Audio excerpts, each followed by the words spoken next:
Entonces la gente además lo debe comprender. Entonces la dialéctica es algo fundamental. Pero vemos cómo se aplica en el campo de la ciencia, no de la confrontación política. ¿Qué características tiene el materialismo dialéctico? Una es que el conocimiento no radica ni en el sujeto ni en el objeto. No radica en el sujeto como piensa el idealismo, no radica en el objeto como piensa el materialismo. El conocimiento surge en la interacción entre sujeto y objeto. Además, un problema que tenían, que nos vimos en el caso de Sper y de Lozano, es que estábamos haciendo referencia a un conocimiento puramente económico, ¿no? Cuando atrás de la inflación, por ejemplo, hay un fenómeno de lucha de clases, y la lucha de clases es un fenómeno político, porque es un problema, digamos, que refiere directamente a la dominación. Entonces, en el materialismo dialéctico, ¿no? Hay un conocimiento que es multidimensional frente al conocimiento unidimensional que propone las carreras que estamos cursando. O sea, propone el conocimiento sociológico, el conocimiento económico y así. El antropológico, ciencias de la comunicación y así vamos, ¿no? Es decir, el materialismo dialéctico articula distintos dominios disciplinarios. ¿Y qué significa esto? Que Marx no lo podemos poner como sociólogo, como economista, como filósofo, porque en realidad su conocimiento articula todas esas dimensiones. Por lo tanto, cuando uno lo encasilla, lo está, digamos, lo está ubicando en un espacio que no le corresponde, porque el materialismo dialéctico no divide para comprender.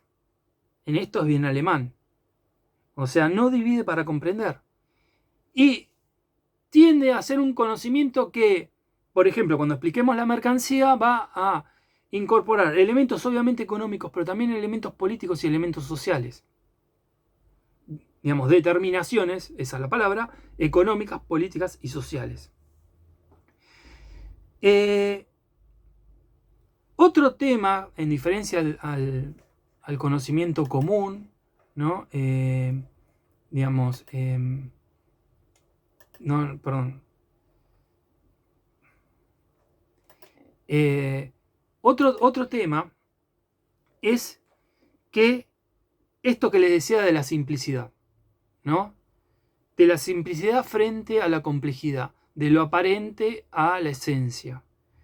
El materialismo dialéctico no elimina la simplicidad, sino que la integra, mientras que el pensamiento científico estándar elimina lo simple, lo saca, lo busca sacar del medio porque tiene la idea de que lo va a hacer perder.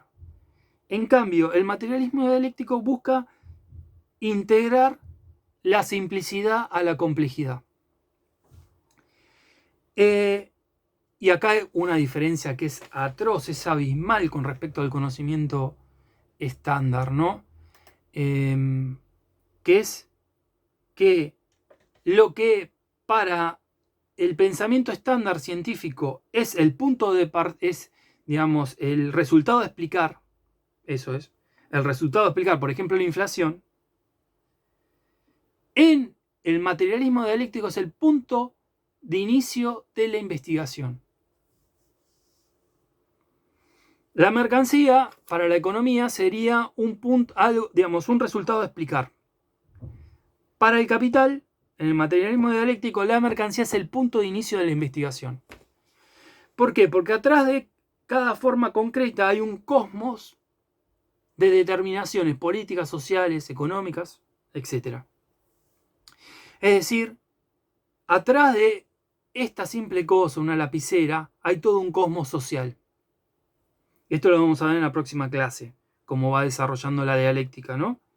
De, digamos, en base a que él quiere investigar el modo de producción capitalista, ¿no? Entonces, Marx lo que va a hacer es yo necesito investigar, yo quiero investigar el modo de producción capitalista porque una cosa, Marx no investiga el comunismo, ¿eh? No sé por qué hay gente que dice, bueno, pero no profetizó tal cosa. Marx no profetiza nada, porque los científicos no profetizan. ¿Se entiende? O sea, Marx no estudia el comunismo. Abandonemos un poco la ignorancia. Marx estudia el capitalismo, porque es científico y no puede estudiar algo que no existe, que es el comunismo. No existía ni el comunismo real en aquel momento, o sea, el socialismo real. O sea, él estudia el modo de producción capitalista. En todo caso, él lo que estudia es cómo un conjunto de interrelaciones va mutando a otro conjunto de relaciones. Pero esto hace... ¿A dónde lo estudia? ¿Del capitalismo al comunismo? No, lo estudia en lo que existió del feudalismo al capitalismo.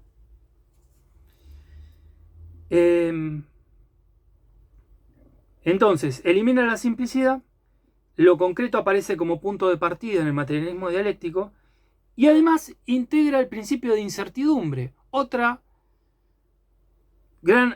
enorme aporte de Marx, porque el principio de incertidumbre aparece ahora en las ciencias naturales, digamos, la teoría del caos, etcétera, etcétera.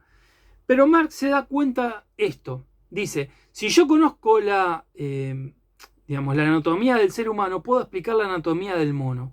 Pero si yo conozco la anatomía del mono, no puedo explicar la anatomía del ser humano.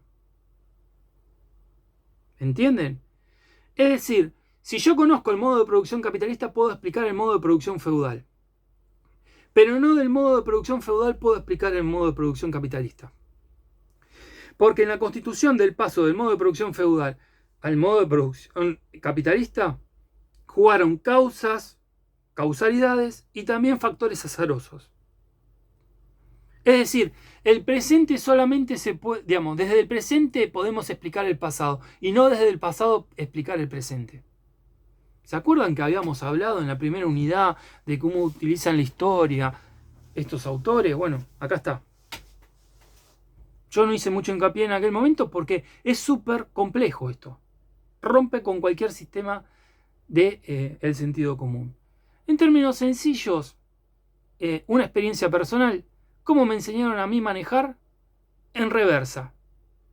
Me dijeron, poné primera, aprendé a usar el embrague, al acelerador, que no se te pare, y nunca me hicieron manejar para adelante. Claro, cuando manejé para adelante era súper fácil, porque en reversa uno no mira ni el volante ni nada y tiene todo cambiado. ¿Se entiende? O sea, si uno va de lo más complejo a lo más simple, todo se puede hacer. Esto es todo lo contrario a la lógica matemática, que uno va de lo más simple a lo más complejo.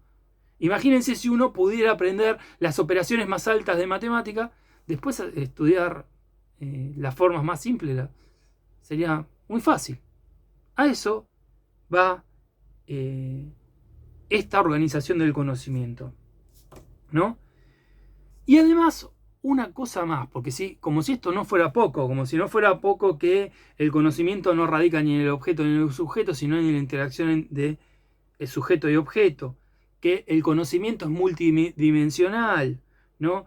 Que no se elimina la simplicidad, sino que se le integra en relación a la complejidad, que lo concreto aparece como un punto un punto de partida y no un resultado a explicar, que se integra la incertidumbre. Como si no fuera poco, Marx le agrega algo más. Las cosas son y al mismo tiempo no son. De nuestro sistema binario de pensamiento, o sos o no sos. ¿Se entiende? En este sistema, el materialismo dialéctico, las cosas pueden ser y no ser.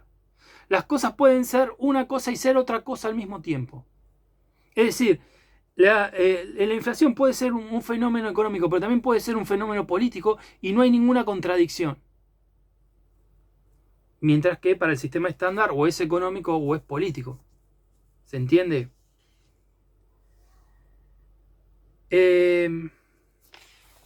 Entonces, ¿qué más nos quedaría? ¿Cuál es el punto de partida del capital? El punto de partida es lo singular concreto.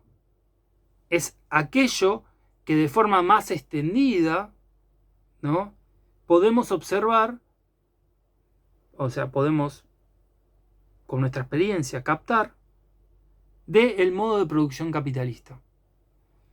Y todas las sociedades tienen valores de uso, pero no todas las sociedades tienen valores de uso que además tengan valor de cambio. Por eso esto, que algo real puede ser un valor de uso, pero además puede ser un valor de cambio, por lo tanto tiene valor, ¿no?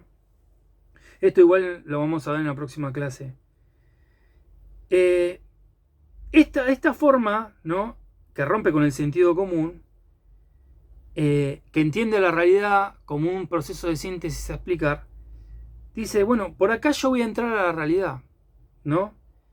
Voy a analizar todas las categorías que tienen los objetos reales. Y vamos a ver que atrás de una simple lapicera que alguna vez fue una mercancía, hay todo un universo de determinaciones. Hay múltiples determinaciones. Y que atrás de esto hay una unidad en lo diverso. El objetivo del materialismo dialéctico, ¿no?, es analizar todos los elementos que están implicados en esa realidad. No decir, no, bueno, llamen ahora a un politólogo, que lo que decía recién de la economía, ¿no? Pero no analizarlos de forma separada, sino lo importante ahí es cómo se relacionan entre sí, porque es un pensamiento relacional. Por lo tanto, en vez de sacarle una foto a la realidad, lo que va a hacer este sistema es hacer una película. Es decir, en vez de representar la realidad, va a reproducir la realidad, que no es lo mismo que representar. Reproducir la realidad. ¿Qué significa reproducir? Seguir las necesidades del objeto en una interacción dialéctica entre formas concretas y formas abstractas. En cada ida y en cada vuelta va a haber preguntas que uno se hace. ¿Y qué es la mercancía? Una mercancía es un objeto exterior. ¿Y qué características tiene ese objeto exterior? Ese objeto exterior es una cosa útil, ¿no? Y entonces ahí uno observa, por ejemplo, la primera determinación, que en tanto cosa útil es un valor de uso. Eso, cosa útil es algo que podemos observar, pero valor de uso ya es algo abstracto, es algo que ya no es un concepto, pero que no está desanclado. En tanto valor de uso, ¿qué? Y así seguimos. Eso es la reproducción, que es muy diferente a sacarle la foto y disparar el pensamiento para donde no se ocurra. O sea, acá no se puede ir por otro lado que por el cual, digamos, por otro lado diferente al cual eligió Marx. O sea, no le van a encontrar otro camino. Y si piensan que lo encontraron, en realidad se están equivocando, nada más. Pero bueno. Es decir, la reproducción busca desplegar las necesidades inmanentes en el objeto. Y esto implica una forma de dialéctica, una dialéctica entre las formas concretas y las formas abstractas. Y en eso se transforman las dos partes. Se transforma el objeto porque revela cosas que antes no sabíamos, ¿no? Y además se transforma el que conoce, porque ya no es el mismo, está conociendo, ¿no? A ver, vamos a cerrar.